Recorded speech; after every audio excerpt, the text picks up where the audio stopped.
누가복음 14장 1절에서 6절입니다. 안식일에 예수께서 한 바리새인 지도자의 집에 떡 잡수시러 들어가시니 그들이 엿보고 있더라. 주의 앞에 수종병 든 한 사람이 있는지라. 예수께서 대답하여 율법교사들과 바리새인들에게 이르시되 안식일에 병 고쳐 주는 것이 합당하냐 아니하냐. 그들이 잠잠하거늘 예수께서 그 사람을 데려다가 고쳐 보내시고 또 그들에게 이르시되 너희 중에 누가 그 아들이나 소가 우물에 빠졌으면 안식일에도 곧 끌어내지 아니하겠느냐 하시니 그들이 이에 대하여 대답하지 못하니라. 14절 1절에 한글 성경에는 그리고가 붙지 않습니다. 원어 성경에는 그리고라는 접속사로 1절이 시작되는데요. 따라서 오늘 본문도 지난 시간에 나눴던 본문에서 예수님께서 바리새인들과 한 대화를 전제로 이어진다는 것을 의미합니다. 예수님께서 각 성과 각 마을로 다니시며 말씀을 가르치시며 예루살렘으로 향하고 계실 때에 바리새인들이 나와 헤롯이 당신을 죽이고자 한다는 위협을 할 때 예수님께서는 귀신을 쫓아내고 병을 고치다가 제3일에는 온전해진다라고 말씀을 하셨지요. 오늘 본문에서는 예수님께서 어떻게 귀신을 쫓아내고 병을 고치시는지 알려주시는 말씀이며 이를 통하여 예수님의 복음과 바리새인들의 복음이 어떻게 다른가를 교훈을 얻겠습니다.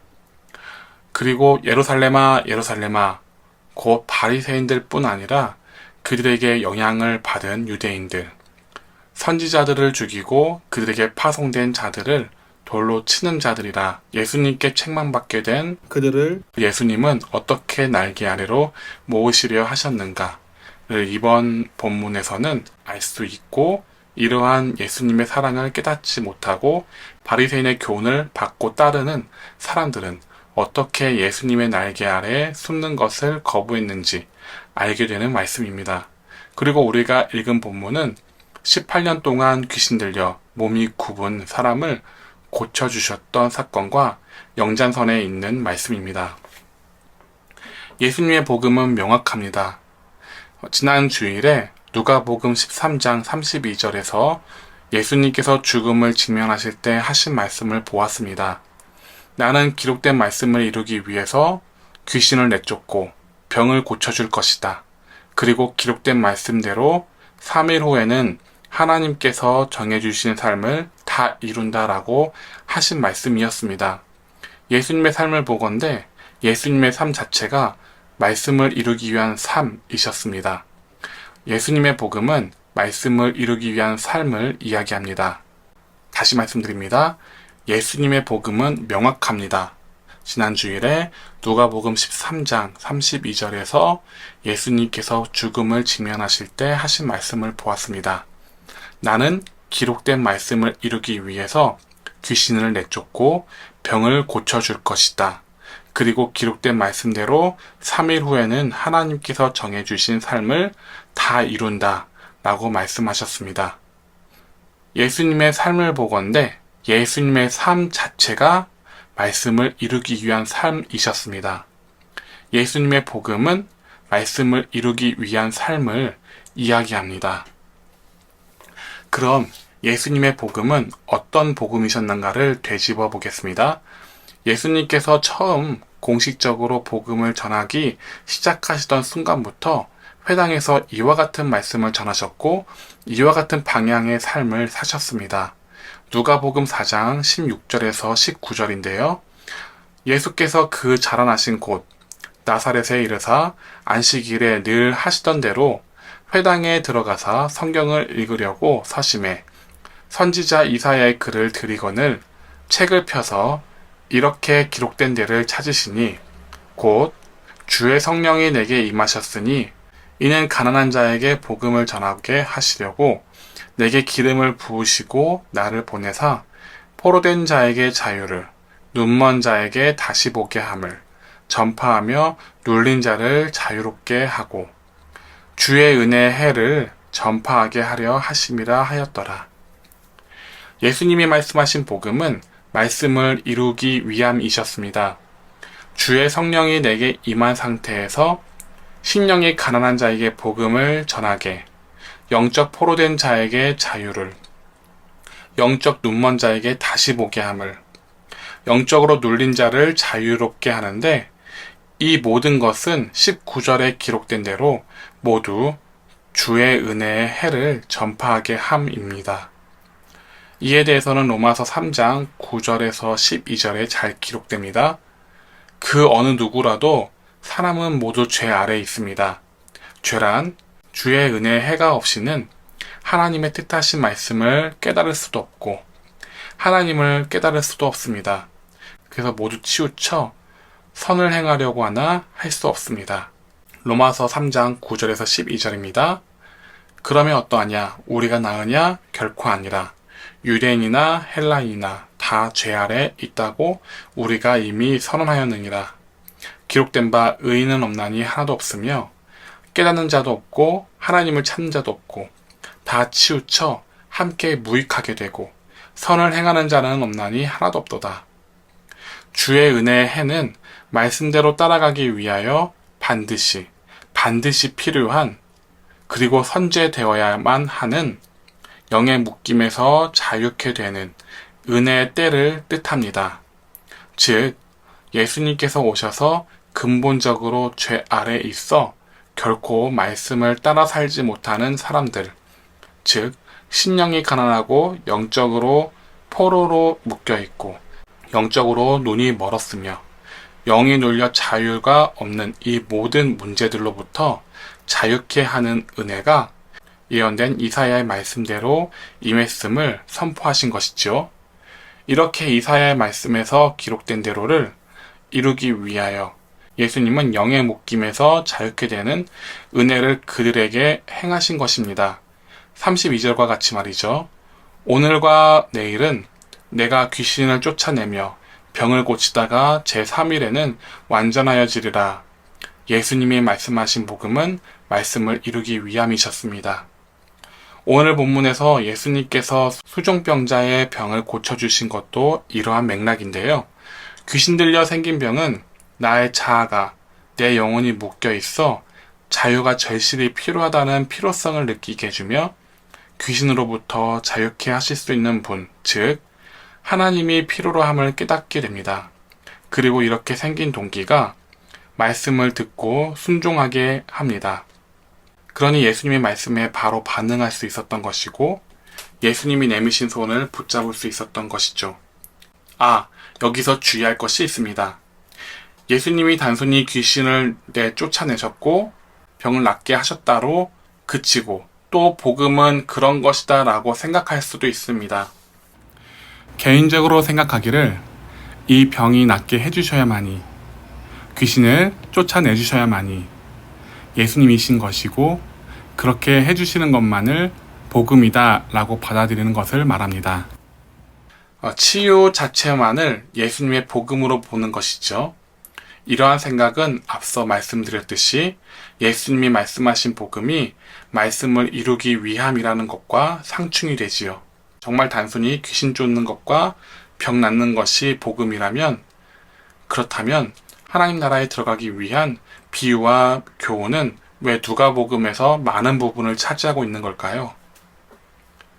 복음은 단순히 굿을 하는 것처럼 귀신을 내쫓고 병을 낫는다는 것만을 복음이라 말하지 않습니다.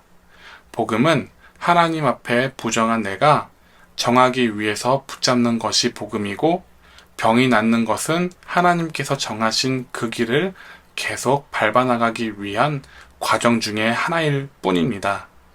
복음 따라가는 과정에서 나타나는 일을 복음이다라고 정의할 수 없는 것이죠. 예로 복음 따라 가다 보니 가난이 해결되었다.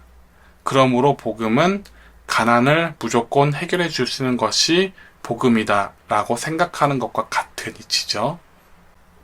그리고 참된 복음은 이렇게 잘못하는 생각으로부터 내가 올바른 길로 가고 있는가 청진할 수 있는 잣대가 되어줍니다.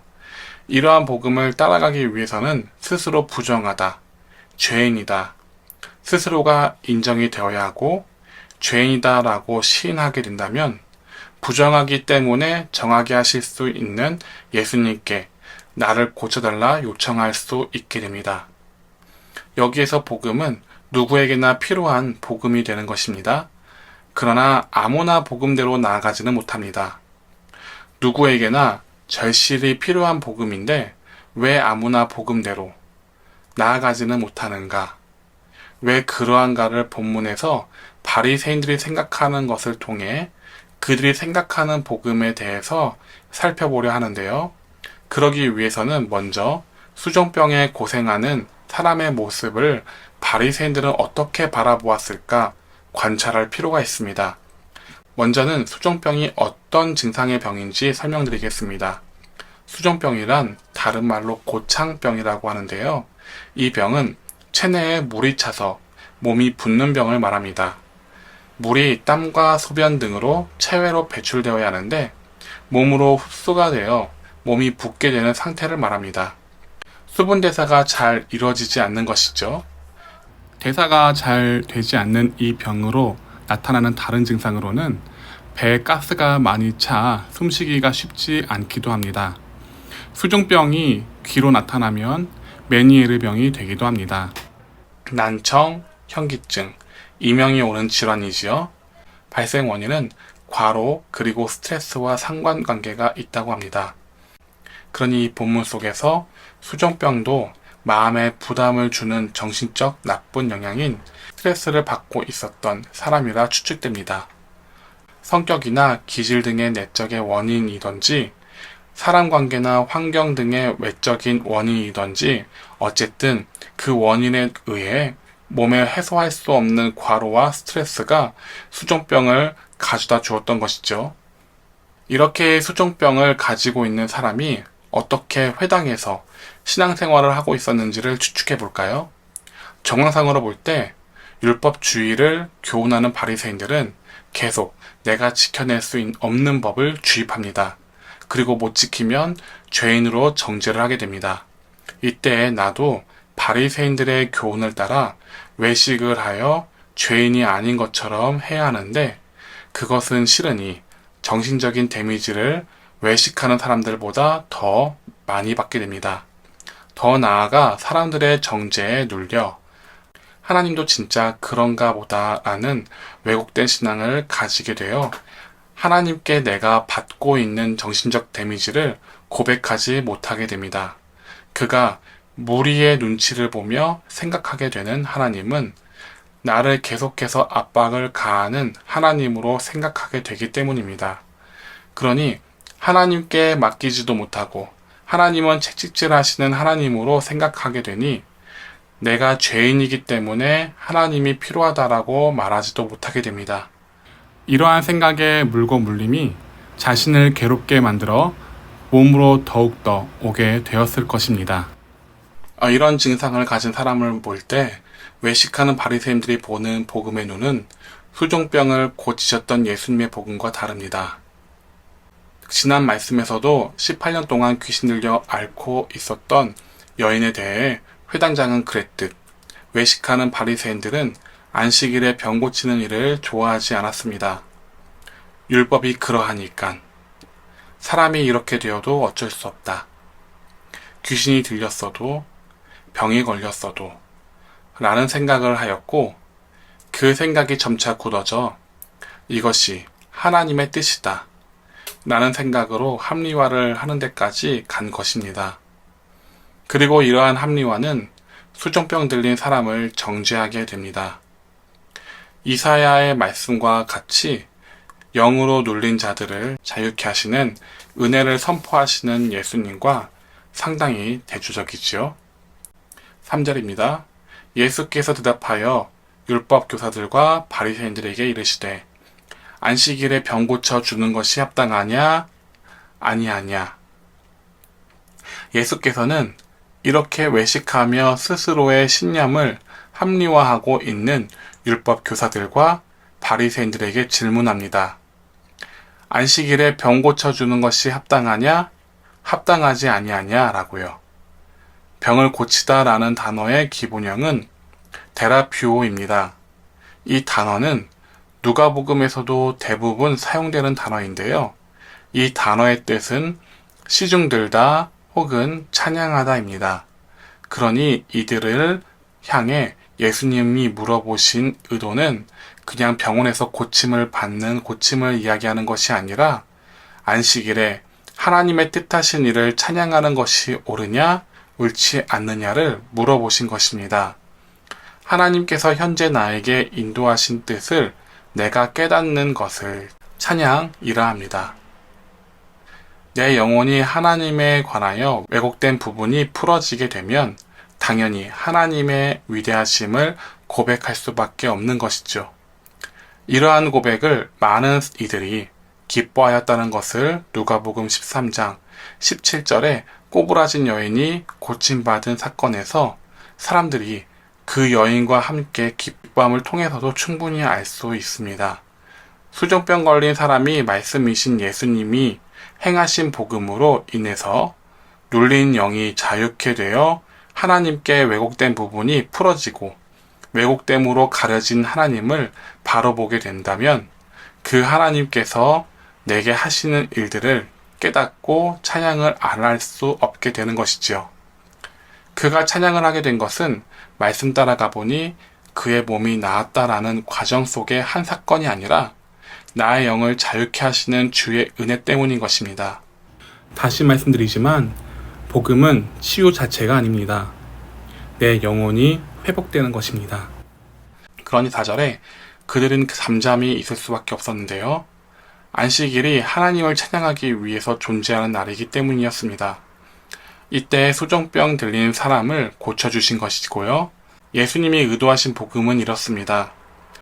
지금 나에게 닥쳐진 영적인 병이 낫기 위해서는 그 병이 나음을 위한 것이 나에게 있는 것이지 하나님에게 있는 것이 아닙니다. 이 말이 무슨 말이냐 하면 전능하신 하나님께서 이 병을 낫지 않도록 내버려 두신 것이 아니라는 것입니다. 또한 내가 잘못 선택하게 되어 저주를 받아 병이 되었다는 것도 아닙니다.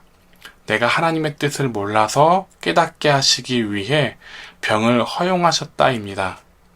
하나님은 그 병을 통하여 하나님의 뜻 가운데로 들어오도록 하시는 것이니 하나님께서 나로 하여금 그 병을 제하도록 하시는 것은 내게 있다는 것입니다.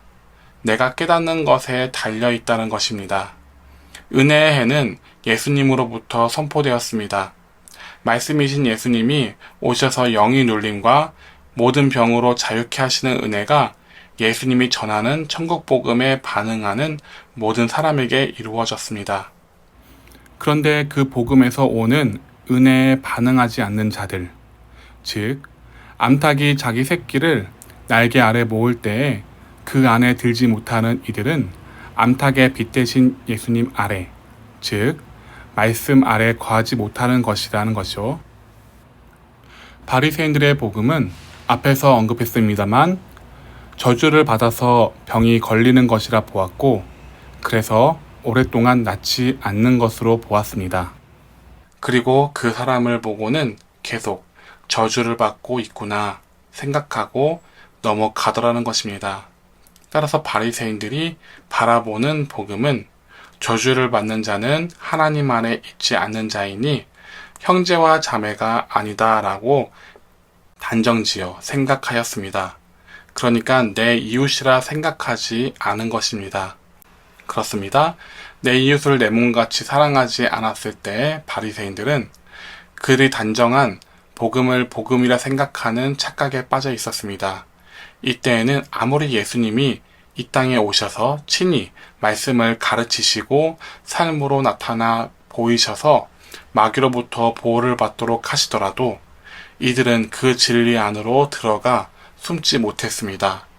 그것을 되려 원하지 않고 하나님께서 보내신 선지자들을 죽이고 그들에게 파송된 자들을 돌로 치는 자들의 무리가 된 것이죠. 그리고 예수님이 하신 모든 말씀들은 돌이켜 깨닫도록 하심에 있었고 또 이러한 외식하는 자들을 향하여서도 5절과 같이 말씀을 하신 것임에도 바리새인들과 같은 모습을 가진 사람들은 자신의 신앙을 공격한다 생각을 하게 됩니다. 돌이켜 깨닫도록 도우심을 이렇게 왜곡되이 받아들입니다. 5절입니다. 너희 중에 누가 그 아들이나 소가 우물에 빠졌으면 안식일이라도 곧 끌어내지 않겠느냐 하시니, 예수님이 우리에게 전하신 복음은 이웃 사랑함에 있습니다. 내 영혼을 진단하듯 이웃의 영혼이 어떤 상태인가 진단을 하고 그 진단의 원인에 따라 하나님에 대한 왜곡됨을 말씀으로 풀어주셨습니다. 내게 처해 있는 상황은 답답하나 그래서 저주처럼 보이나 내가 복음을 절실히 깨닫도록 하기 위한 과정이고 나의 체면과 자존심을 말씀 앞에서 내려놓게 하시기 위한 과정이며 내가 세운 계획으로 예수님의 복음을 해석하지 않도록 하기 위함입니다. 답답하지만 계속하여 복음 가운데로 나아가게 된다면 이러한 나의 자아란 굴레에서 벗어나게 되고 또 내가 만든 자아의 굴레를 이용하는 마귀에게서도 벗어나 하나님의 복음을 보게 되고 나 역시 예수님을 닮아 그러한 삶을 살게 될 것입니다. 이번 시간에는 바리새인들은 그들이 생각하는 복음이 있었기 때문에 예수님의 그늘 아래에 들어가고 싶어 하지 않고 또 그 그늘 아래에 들어갈 수도 없음에 대해서 바리새인들의 시선을 통해 알아보았고 예수님이 말씀하시는 복음은 바리새인이 생각하는 복음과 어떻게 다름을 상고해 보았습니다. 다음 시간에는 사람을 정죄하는 마음이 생기게 되면 자연스레 나는 하나님 편에서 의인이라 착각을 하고 높은 자리에 앉게 되는데요. 이러한 마음을 주의하라 하신 예수님의 천국 복음에 대해 살펴보겠습니다. 다음 시간까지 평안하세요. 샬롬.